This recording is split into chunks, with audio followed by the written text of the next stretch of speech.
Dr. Stephen Thomas. I'm the director of the Maryland Center for Health Equity in the School of Public Health at the University of Maryland in College Park. And we're here at the Woolly Mammoth for a live professional reading of the Barbershop Storybook. I think we're onto something. You know what I think we're onto? I think we're on our way to Broadway.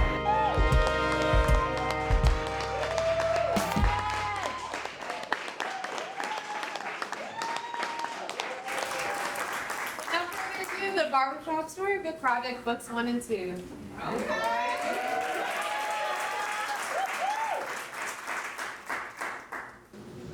Book 1. Our story begins at Sharice's apartment in the early morning around 6 a.m. The sun is gently easing in the day. Antoine, age 28, is already standing in the kitchen, bent over, looking in the refrigerator with headphones in. He wears a white tank top and gray sweatpants, looking rough. He begins to make a fruit smoothie using the blender, and let me tell you, it is not quiet. He does push-ups while the smoothie disrupts the peace. His older sister, Sharice, age 34, enters the kitchen, already dressed for work. She looks down on Antoine, who is on his 18th push-up, and shakes her head before taking the bacon, eggs, and bagels out the fridge. Antoine finally gets up and takes out his headphones. Sharice reaches for a bowl and doesn't bother turning around. Whew. Mom, Morning. you making that turkey bacon later on? He just knows he's getting some. Sharice begins making eggs and puts the bacon in the microwave. She presses the add 30 seconds button 3 times. Yes, me and my son will be eating turkey bacon. Yes. Come on, Reese. You can't make me in. You know I'm hungry. We fine. Boy, you are not eating up my fridge. You follow up with Nisi about that job? See, you always focus on the wrong things. I did. It's not for me. They require a vaccine. Antoine pours his smoothie into a cup and takes a sip. He has a milk mustache. Yeah. So, It means I'm still looking. Swan, look. You gotta take the job. I can't float you forever. Just get the vaccine. I don't know. I'll think about it. Just give me 2 more weeks to see. 2 more weeks. You said that 4 weeks ago. You know what? I'm glad you can count. The smoothie misses Antoine's mouth. Some of it gets on his sweatpants. Dang, man. Playing with you? I like these crimes. All right, you know what? I'm not having this. You don't want to get the vaccine? Absolutely no problem. But there are going to be rules then. Rules? The microwave beeps. It reads, end. Rules. I'm not having it in my house. You pose a risk to me and my son. You know what? I want to know who you're around and when you're around them. And you drink from a special cup with a special fork. Sharice takes Antoine's cup. She draws a skeleton and writes, "Biohazard, do not use." On it with the Parker. Whatever.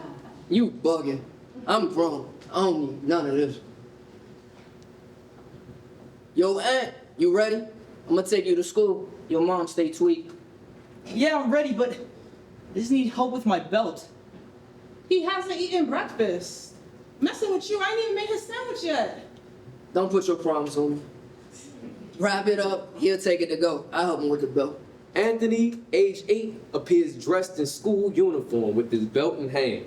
Antoine gets low and helps with the belt. I tried, I can't do it. It's all right. I got you. I'll act like your sister. Your mom, I mean. Can't be too hard. Antoine struggles with the belt. Let's see. I almost got it. Anthony still has his belt undone. Antoine looks confused as if it's a math test. Sharice intervenes to help with the belt. Boy, move. Makes no sense. You want something done right, you always gotta do it yourself. All right, there you go, baby. Looking good, Aunt. Your sandwich is on the counter. And make sure you keep your mask on, okay? Anthony grabs his sandwich on the counter. Antoine grabs bacon off of a plate. Antoine, I know you did not just touch my bacon. Antoine mocks his sisters and continues to munch loudly.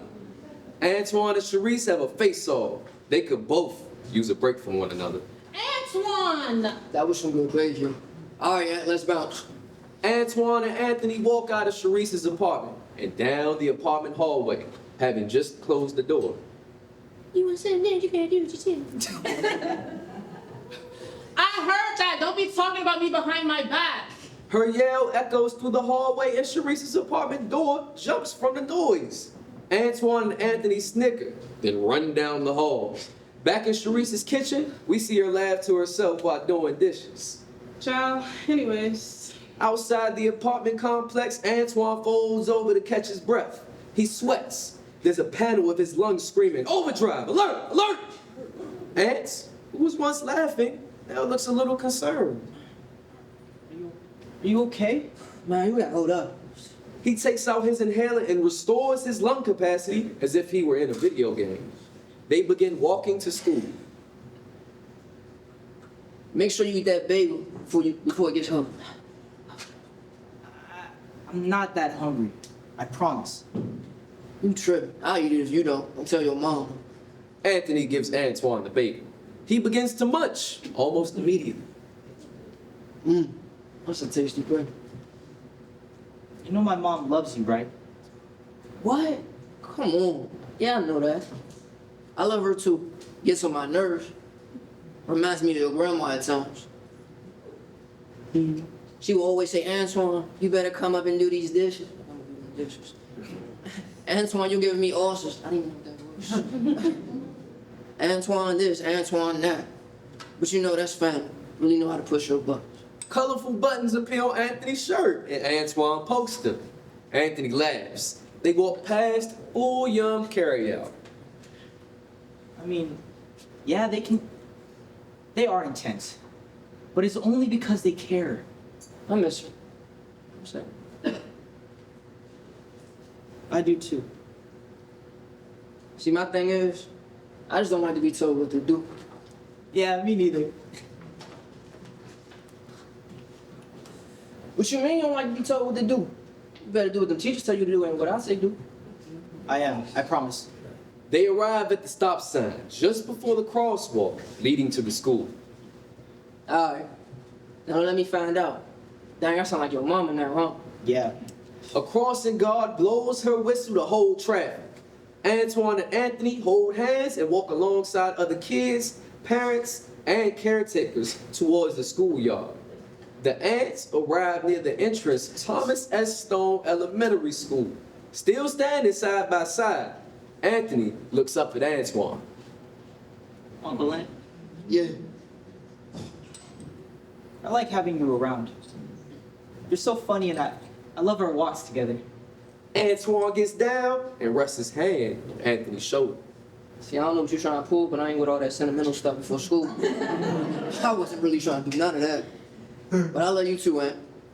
Go on ahead. I'll see you later, all right? They hug and Anthony runs into the school. Inside the school hallway, there's a sea of children walking. Counselor Miss Castillo, age 32, stands in the lobby area greeting students. Morning. Good morning, Anthony. Another male parent stands in the school entrance doorway next to Antoine as they watch the kids enter. That one yours? We see Anthony turn back to wave at Antoine. Antoine waves back at Anthony. Yeah, that's me. His phone buzzes. It reads, barber appointment, 1 hour. We also see he's playing music now. Antoine leaves and walks across the street as the crossing guard holds traffic. End of book 1.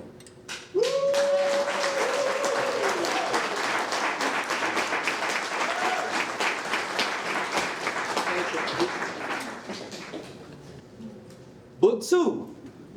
Back in the school hallway, Miss Castillo, the school guidance counselor, stands donning her yellow dress, wedges, and a mask to match. A herd of students make their way to class in the background. Anthony dissolves into the sea of students. Good morning, students. Have a terrific Tuesday. All right, Theo, make sure to head to breakfast so you can get to class on time. Miss Moorfield, early 40s, helps her daughter Daniela, 8, exit the car. They walk from the parking lot and towards the school. All right, baby. You got everything, right? Yeah, Okay, don't drag your feet because we're already late. Come on. I'm not. Danny and Miss Moorfield rush into the school and approach Miss Castillo. Hi, Miss Castillo? It's Castillo, right? Castillo, but yes. Good morning. You must be Mrs. Moorfield. Letitia. Oh, so nice to meet you, Miss Letitia. Sorry to be late. Oh, no worries at all. Miss Moorfield's phone rings. She silences it and begins to text while talking. So look, this won't be long, right? We just going over some things? Yeah, sure. I think we can make it quick. Let's just head over to my office. It's right this way. The Moorfields follow Miss Castillo down the hallway and enter her office. Miss Castillo greets children as they navigate the busy hallways. Hey, Promise. Hola, Enrique. At the same time, Daniela makes eye contact with mischievous Mark, a kid who should be in line for home. He holds a toy and poses like a big, towering monster to scare her. He laughs and walks away. The teacher scolds him. Mark, put that toy away in the class. We're late. I'm sorry for raising my voice. I didn't mean to, Mark. There's something bad there. The adults don't notice Daniela's being teased. She looks frightened and begins to walk faster. As they walk together, the crowd of students vanishes. The bell for homeroom rings, and Daniela covers her ears. Miss Moorfield comforts Daniela with a soft touch. It's okay, baby. It's okay. It's going to be all right. How are you two this morning? Enjoying the crisp fall air? Yeah, I mean, we're all right. Just a busy morning, as usual. Oh, I know that all too well. I don't like the fall. No? You don't like seeing the leaves change colors, or the warm and fuzzy sweaters, or the cuddly blankets, or the pumpkins and the peppermint? They arrive at Miss Castillo's office. I don't like the crunch underneath my feet. And I hate winter. Fall is like winter's cousin, and I don't like it. Well, that's a shame. Sounds like you enjoy summer more then? Oh, I wish it was summer all the time. No school, and it's warm, and Mommy and I go on road trips. Sometimes I even go to the pool. Well, you can't beat that. But I guess I'm biased. I like the fall, because then we get to start a new school year, and I get to see you. Come on in. Daniela and her mom enter the office and take a seat at the table in the center of the room. Miss Castillo closes the door and then makes her way to sit beside Daniela. Miss Moorfield's phone rings. Danny squints her eyes and covers her ears. You okay? Okay, the reason I have called this meeting is because... I'm sorry. Look, I'm sorry. My phone is buzzing. It's work. I actually thought I had silenced it, but... It's okay. No need to apologize. Miss Moorfield silences the phone and begins typing a text message. I don't want to take too much of your time, so I'll just get straight to the point. Miss Moorfield finishes the text and puts her phone down. Almost immediately after it vibrates, she picks it up and begins to text again. So, Mrs. Moorfield, we are halfway through the first quarter, and I have noticed that Daniela's grades have been slipping. Whoa. Slipping? What? I mean, why is this the first time I'm hearing of this? And that's why I'd like for us to talk about it. I'm hoping we can turn things around before it's too late. Daniela just looks down at the table, furrowing her brow. She's reminded of Mark teasing her, and her anxiety sets in. Danny, baby, what's going on? Daniela shrugs her shoulders. Miss Moorfield's phone rings again. Frustrated, Miss Moorfield picks the phone up, puts it on Do Not Disturb, and then continues. That's not an answer, Danny, okay? I'm gonna need you to use your words. Nothing. I don't know. That's it, okay. Since you don't know, how about I know? No more TV during the week, no more tablet, no more screen time. Do you know now? What? But I didn't mean to. Mom, that's I'm trying. it, okay? The TV is clearly too distracting. But I didn't do anything. Exactly, Danny. It is because you are not doing anything that your grades are low. Mrs. Moorfield, What? Look, okay, I just asked her yesterday about homework. I did. She said no. That means she lied. Did you lie? Daniela is beside herself. Danny, Danny fidgets her fingers before her mother's voice snaps. what is going on with you? Daniela, your teachers report that you seem to be distant during your classes, distracted. Miss Moorfield, I mean, have you noticed any sort of weird behavior at home? Look, okay? Honestly, that doesn't sound like my Danny. So, no. I don't know. She usually is very well engaged. A very vibrant Daniela, yes. And that seems that we're just not getting that right now at school. Daniela, is there something inside that you want to talk about to us? No. Daniela begins to cry. Miss Moorfield's expression softens, and Miss Castillo places a hand on Danny's shoulder. Oh, sweetheart. I mean, tell us what's the matter. Take your time. No, breathe. Okay, you can really tell us what's going on. When I was on the playground last week, I talked about how I got the shot. You mean the vaccine? Mm-hmm. Then Mark, he took my toy and told me that I was too late. It didn't matter because the news says we're all gonna die from COVID. Then he pushed me on the ground. Mark laughs and teases as a cartoonized COVID monster emerges in the sky. Like Mark, it towers over Daniela with its arms ready to come down on her. And he said that the COVID monster is a super evil villain, and that's gonna kill our family, and I don't want Mommy to die.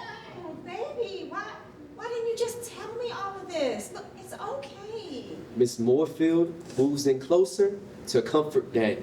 Oh, Danny, I'm so sorry. I mean, that's just not true at all.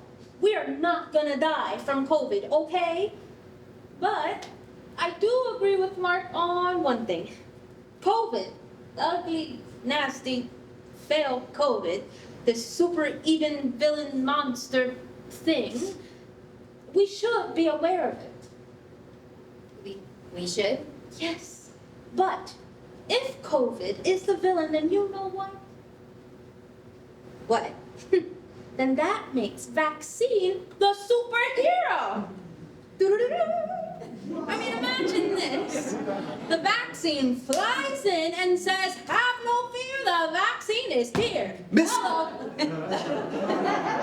Miss Castillo does a Superman gesture. Daniela smiles a bit, the sadness in her eyes slowly lifting. Superhero dream sequence! Daniela sees vaccine hero flying in the sky. COVID monster is struck with fear, reeling back its ugly head. And his sidekick, Masks, they fight right there. They're right here helping here too. They fight the bad guys in our bodies. In our bodies? Yes. And the air filters suck the virus out of the air. They work together to fight the bad guys who make us sick. So, even if COVID gets a little too close, vaccine and masks double team. Pow, pow, pow! To keep you and the others safe. Wow. Do you kind of see it now? I think so. The vaccine in our bodies is like the coat I wear in the winter, so I don't feel as cold. That is an excellent metaphor, sweetie. I agree. And as for Mark, remember when Miss Foltz came and talked about bullying? Well, this is something that I will be having a talk with him and his parents. You don't have to keep things to yourself. Sometimes feelings are big, and that's okay. That's what we're here for. Me and your mommy want you to feel comfortable sharing with us. Okay? I just felt so scared. I mean, I feel scared too, Danny. Sometimes I do. What? You, Mommy? No way. I mean, it's true. But you know what? In those moments, I take a deep breath and I take stock of what's in front of me. I have so much to be grateful for. For a house, food, life, and for you, sweetie. There's a lot we don't know about the future, but I'm ready to take it on with you by my side. I'm grateful for you too, Mom. They hug.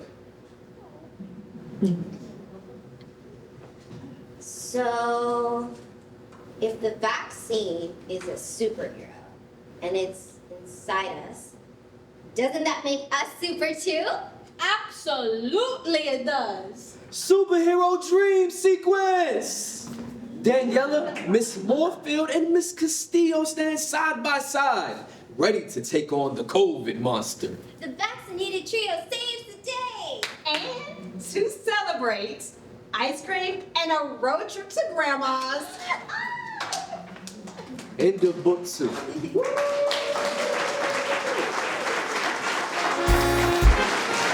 Hang out. We want to get to know everyone. Thank you so much. Thank you. Oh my gosh. Can I give you a hug? Thank you so much for coming. Thanks.